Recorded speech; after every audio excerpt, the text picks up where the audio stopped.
Welcome everybody to another edition of our Transformation Talks. Why do we call it Transformation Talk? Because we're the School of Transformation, and it's a podcast, and it's live. So we want to give you the opportunity to ask us questions and join in the dialogue that we bring you. I am Judge Dawson. This is Chief Probation Officer, Transformer, Relationship Expert, Bingo Expert. No, You'll not get bingo. You'll get that joke, man. Tierra Banks. Make sure you're following her at. I am Tierra Banks. And mine is. Oh, nah, it's a bunch of them over there. I should probably walk back. Who the fuck is that nigga? Nah, who is this nigga? Nah, who is this? Yo, who the fuck is that? I don't even know what's up with boy. Damn, I knew I should have just took my ass home and stayed out the way. Who the fuck is this nigga right here? Nah, who the fuck is this nigga walking down the block? We put people in jail, but at the same time, well, I put them on jail. Rarely. She may ask me to send them to jail from probation, but what we try to do is work with people because we know that we are all in process. Absolutely. So that's the uniqueness of this podcast because it gives us the ability to tap into what we do already. And in fact, Mrs. Banks, even if we didn't work in this capacity, you'd still be transforming lives and I'll still be transforming lives. Absolutely, because it's who we are. They already saw me though, so if I walk back, they gonna think I'm soft and it's gonna give me green light to fuck with me every time they see me.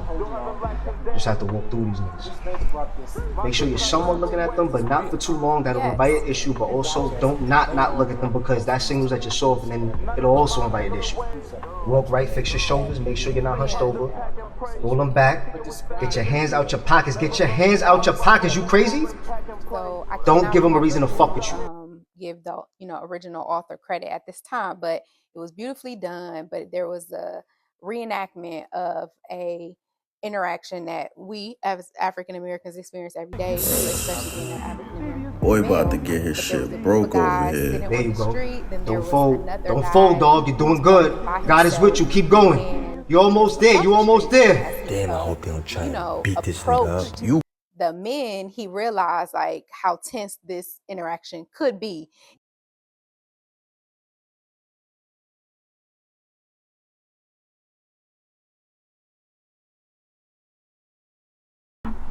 You're almost there. You're almost there. I ain't gonna lie though, that jacket is tough.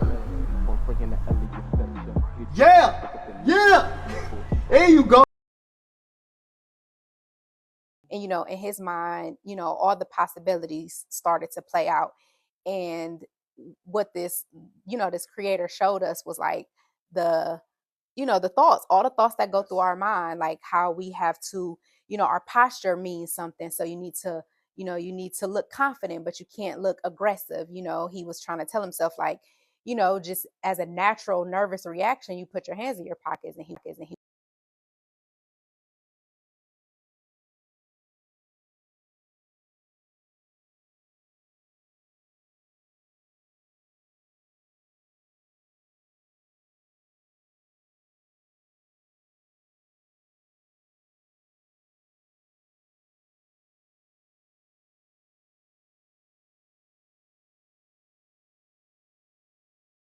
was telling himself like, no, don't put your hands in your pockets because they might think that you have something, and, so he was coaching himself up to walk past these people, and then it switched.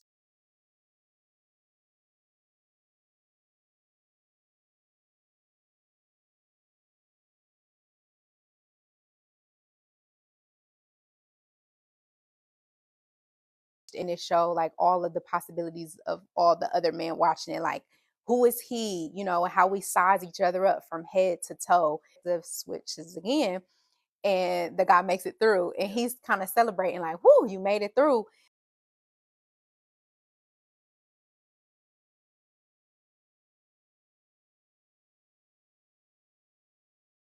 But he like, all right, don't celebrate too much because we got several more blocks to get through. So we're basically talking about the stress of the human experience, right? Yes. And it changes for all of us. I'm going to tell you, as a African-American male growing up in East Cleveland, I experienced that every single day.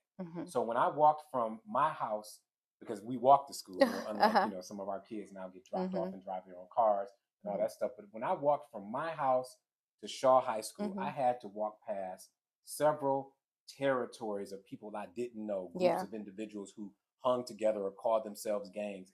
Every single day, So I walk out of the house with, and some of those journeys were dangerous. Yeah. Some of them were tragic. Some of them ended up with, people throwing snowballs at you or, chasing you. You have to run the other half of the way. So that's a real reality that we face, especially in our hood. So when I saw that reel, it really hit home. It did. It hit home. It did. And even as an adult, so, I was thinking the other day, just thinking about life, right? So I take my son to karate on 83rd and Superior, and I love it. I love the hood. I love the energy. But as I sit there and I navigate that scenario, I know how to be safe in those environments. But then I thought one thing. I said, you know what? What if, I get a new car or a different car, and now I'm driving a car, kind of like that fancy car you guys have.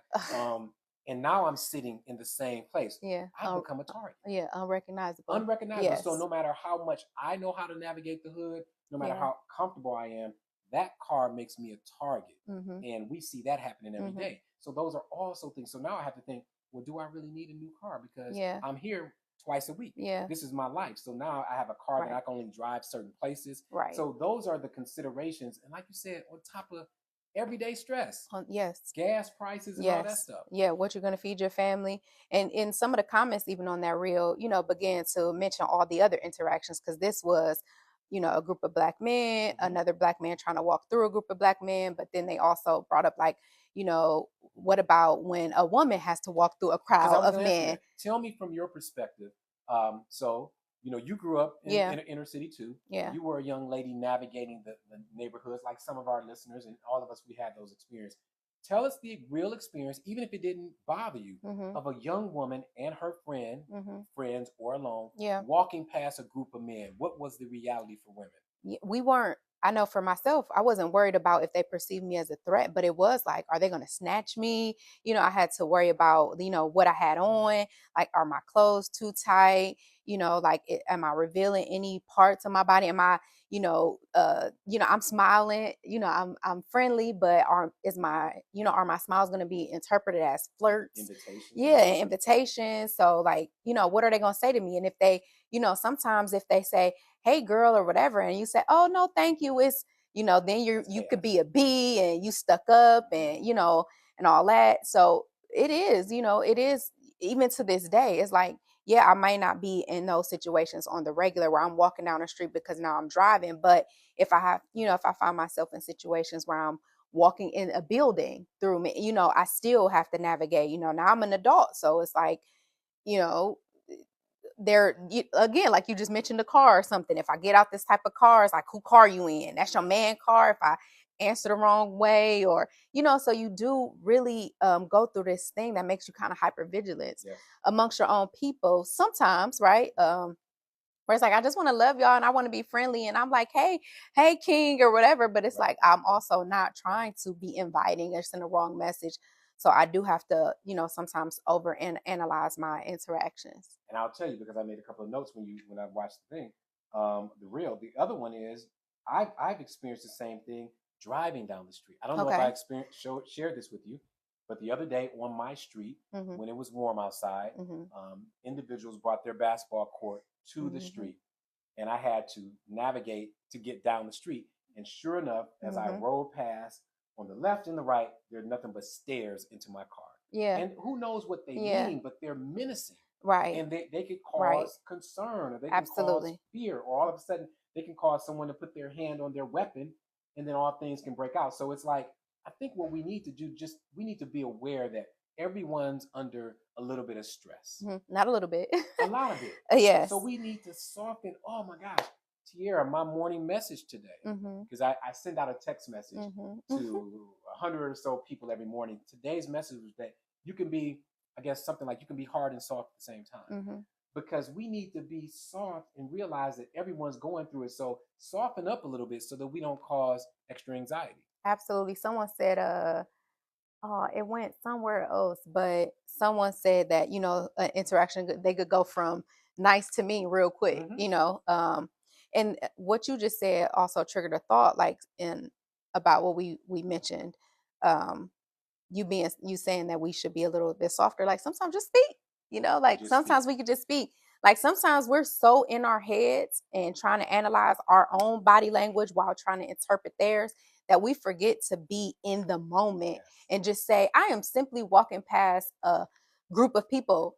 You know, case in point, this morning when I was on my way into the courtroom, I was sending a text message, but I do so speak texting. Okay. So I started by saying good morning, but there was two people sitting there and they was like, good morning, but they noticed I was on the phone. They was like, oh, I'm sorry. I'm like, no, you're right. Like, I'm walking past you. I should be saying good morning to you. But I was so in the moment, caught up on my phone. And I know, you know, like sometimes that's how it is when we're walking past. And again, we're trying to interpret what these situations mean to us or what these people are trying to say. It's like we forget to just be human and kind and just, you know, we forget. You know, a funny story, my daughter used to notice, like, Dad, you call everyone brother. And because basically what I would have done differently than on that real, just me being me, first thing I would say, how you doing, brothers? Maybe at every point I would have called everybody. To me, it's not only showing that, hey, I'm not a danger to you, but I'm trying to disarm them a little bit too. Absolutely. Hey, what's up, brother? Right. And however they interpret it is fine, but I don't say it in an aggressive way. And we know that could still lead to some negative interactions because some people don't want to be spoken to, or some people could, you know, interpret that as, oh, this little soft lame, you know, we about to take what he got or whatever. So we know that you cannot control it. Absolutely. Two other areas I want to look at. Then we're going to open it up for questions. I'm going to tell you where I'm going with this. I want to talk with our relationship, whether you're white, black, or whatever, with other races, and our relationship, same real, with police officers. Okay. So with other races, as an African American judge, there are many times where I walk in a room, even with my colleagues, and I'm one of few. And I'll admit, even at that point, there is self-talk going on. It's like, okay, you are good enough. You do belong here. You know, you worked hard for this position. You're just as smart, not smarter, than everybody else in the room. You know what I mean? So even in those situations, tell us about how you dealt with it professionally. You know what I mean? Not just walking through somebody in the hood, but what about when you walk into rooms? You know, tell our listeners, give advice on how we can walk with confidence, even in uncomfortable situations. Well, I think it's just like what you just said. Like sometimes I'm always, you know, kind of hyping myself up. I tell the ladies in the group often, like, the group? Yes. What group? The Men and Women group that we have here at the court. But I tell them, you know, hey, ladies, on my way up, I prepare myself mentally to encounter you. You know, like I have to tell myself, because sometimes if I'm having a human experience and here I am coming in here in a position of authority over them or influence, sometimes, you know, you can get in your head like, do you feel disqualified to do that? I have to remind myself, like, no, like you just said, like, no, I'm qualified to be in this situation. Because if you don't, you will be in your head. You know, if you don't affirm yourself or remind yourself that you are qualified to be there, then you will rob the moment of your greatness, right? Because you will get there, you will, you know, cower down, you'll shrink, you won't speak up, you know, you won't add to the moment, which whatever moment you encounter in life, like you're brought there, you know, to contribute to it. So when you choose not to, like you're cheating that moment, the people there and yourself. So yeah, like I encounter that all the time, you know, being invited on stages where I don't feel like I qualify, or, you know, being in positions where, you know, for me, it's like, this has been the story of my life, honestly. You know, I was an old soul, they say, but I found myself in many positions where people will look at like, how did you get there? Or you know, you're in charge, or you're the boss, or you're, you know, whatever. So I have always had to live in this, you know, affirming myself, like, speaking of that, y'all, she's the boss of the court. You know, I'm the judge, but she's technically not the boss of the court. You know, there's a couple of bosses, but she's one of them. But I do want to say this too. She minimized something that's very important. She spoke about how she prepares herself for group. Tierra offers a group for women every single week. It is free. It costs $0. If you are in Northeast Ohio, all you have to do is show up. Of course, you can DM her to get more information if you're a lady, of course. But the group is for women, and it's on Tuesdays at 1:30. Yes. If you are a lady, if you know somebody, a young lady, old lady who needs encouragement, who needs empowerment, who needs new tools for success, come to the Mended Women's group. Absolutely. And if you are an organization and you want to send a group of people, you can contact her for that, or maybe she can even go to your organization to speak. But this is the work she does. She kind of glossed over that. So, oh, thank you. Let me go to one thing before we get to the last question. The other thing. We're talking about navigating the human experience. What else do we deal with? Interaction with the police. Yeah. How many of us have all types of crazy self-talk when we are being pulled over, talked to, questioned by police? Like, for instance, the last time you were arrested, how did you handle it? Arrested? Yes. He tried to sneak that in there. No, but I did get pulled over several months ago now. But I was extremely, friendly and apologetic because I knew I was speeding. That's an area of my life where I'm still improving. First of all, I had my daughter in the car with me, who is now a new driver, and I thought it was extremely important to teach her in this real moment, how to manage those situations. So, like I said, I did not, I kept like as my husband would say, I kept my neck still. I was respectful. I respected his authority at the time, even though I was also with my badge and my uniform. I took ownership of what I did. I pulled over. I did all the things that he would ask me. And me and my daughter lived to see another day. And we even, pulled off with a warning. Although I should have had a hefty ticket because I was pulled over for my tint. And also my speed at the time, but in that case, right, my respect was rewarded. Yeah. So we're talking about navigating and dealing with stress while you're navigating the human experience. It's interesting. We've been working together. Has it been 4 years? 3 years. Are you sure? Yeah, 3.5 years coming on. January made it 3 years. Well, you even through the yoga studio. Oh yeah, so about 4 years because the yoga studio was 5th year for yoga studio. Okay, so 5 years. The reason you're right. You're right. Wow. Absolutely. Guess what, y'all? So the reason I said it because I was going to say, wow, in 5 years I never saw the neck roll, but she just did it. Yeah, Dan will always say. First of all, this is the first time I've ever seen you respond with a neck roll. The neck roll is in 5 years. It's a gift from the Lord. Okay? When we're born, we get the neck roll. We have to learn to control it, but it's it's one of our tools. He don't want you to use it with him. You can't use it with authority, so I don't know. It's almost like it's a setup. Yes. Men don't roll their neck. But it's an opportunity for women to exercise self-control, right, and grace. But we have it. Wow. It's a part of us. So you all experienced I experienced it with you. Yes. The first neck roll from Mrs. Tierra Banks. I was going to compliment you. In 5 years, I've never seen that side that Dan has had to experience. Yes. Now I did. Yes. Wow. Okay. Yes. So I want to. Question time. This is a comment. Someone, I think. I can't see the name, but they said they're generalizing, but we're always in a rush. And I just want to ask you how much do you think that us always being in a rush plays into our, impersonal interactions that we have? Like everybody is just moving so quickly all the time. I think, and you know what, and it's not even our fault, right? We're in a day and time where everything is moving fast. Technology is moving fast. And we had a conversation off the record about, one of my toxicities, I guess I would name, is my devotion to time. We don't want to use that other word. My devotion to time, meaning I'm always watching the clock. Maybe as a lawyer, I was, taught to do that, and now so we're always in a rush. Yeah, you're right. We just have to slow down. Yeah, acknowledge people, know that people are going through things. Like even before we started this podcast this morning, someone needed my attention in the hallway. I slowed down just enough. I shook his hand. I let him know that someone's going to help him, and I moved on. Right. But I could have been. I don't have time. I'm dismissive. Right. Right. And now I could have ruined his day or ruined his impression of justice. And dealing with courts. Right. And I love that you brought it up to that scale because, like a small moment really can have a great impact on something larger than that moment. Absolutely. Yeah. Any other questions? They're on Tierra's side. I don't have the luxury of on my side. I don't see questions. Let's see. Am I seeing anything? Yes, there's a neck roll. Oh, speech style. She agreed. Are you agreeing that I roll my neck or that there is a neck roll? Maybe that women roll their necks. Okay. Don't roll your neck when you're dealing with police officers. Okay. Don't roll your neck when you're going through these stressful navigation of human experiences. They just add a bit of attitude. Right. You may not even mean to show. Right.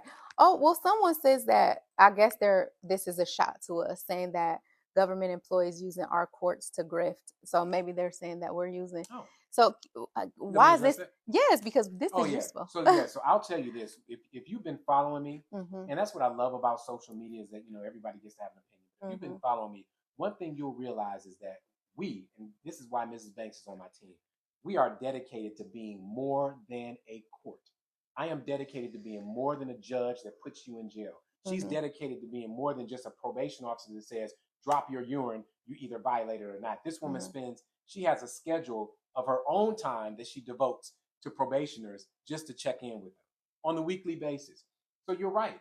Whenever we finish court, you're right. I will take 30 minutes and come online to give you wisdom on how not to destroy your life. Yeah. Because if I finish this whole court and judge thing and I haven't used my wisdom to enhance someone's life, I wasted my time. Right. So, and a goal, and the goal is for us not to only encounter people in this setting, because oftentimes when they get here, it's too late. It's too late. Right. It's too late. I mean, they can change, course correct afterwards, but if we could prevent them from standing before you, or you ordering them to spend a year or 2 years of their time with me, then why not? And having these types of conversations about attitude, and respect, like, this is valuable. So it's unfortunate that people wouldn't see the value in it. Do you know how many people have come before this court and they are on probation now because they didn't navigate that system in the real? They walk past a group of guys and the next thing you know, they're disrespecting each other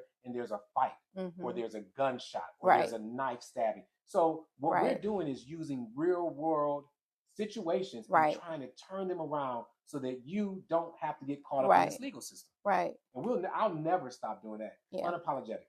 Yeah. Next question. We got like 5 minutes, 5-minute countdown. Have you? I'm sorry we can't see the questions on Instagram, but we can see them on TikTok. So we do. Someone did say that this mentorship is so needed. So glad you're doing it. So that's cool. And but I don't. So does while anybody... she's looking at that, I've been a judge now. This is year 15. So for me, the easy part is being on the bench. The easy part is saying $300 plus cost, 2 years on probation, go see Mrs. Banks. The hard part is this: for us to take our time. I could be back there doing paperwork. Absolutely. I could have staff meetings, but to take our time to do these podcasts because we care about people, that's the hard part. Absolutely. But I love it too. Anything else? I don't see, no, I just see lots of affirmations. So we thank you for the love today. If there are no questions or if I missed any questions, throw them back in. You have 5 minutes. I said it. Right. I love it. 5 minutes and we're going to end this. So if you have any questions, hit us up right now. We'll answer the questions.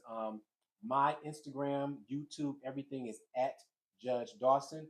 Hers is at I am Tierra Banks. You can catch her program if you're a lady here in the court live every Tuesday at 1:30. It is free. It's full of empowerment. And what you know what? Now I'm talking to her. And share our group.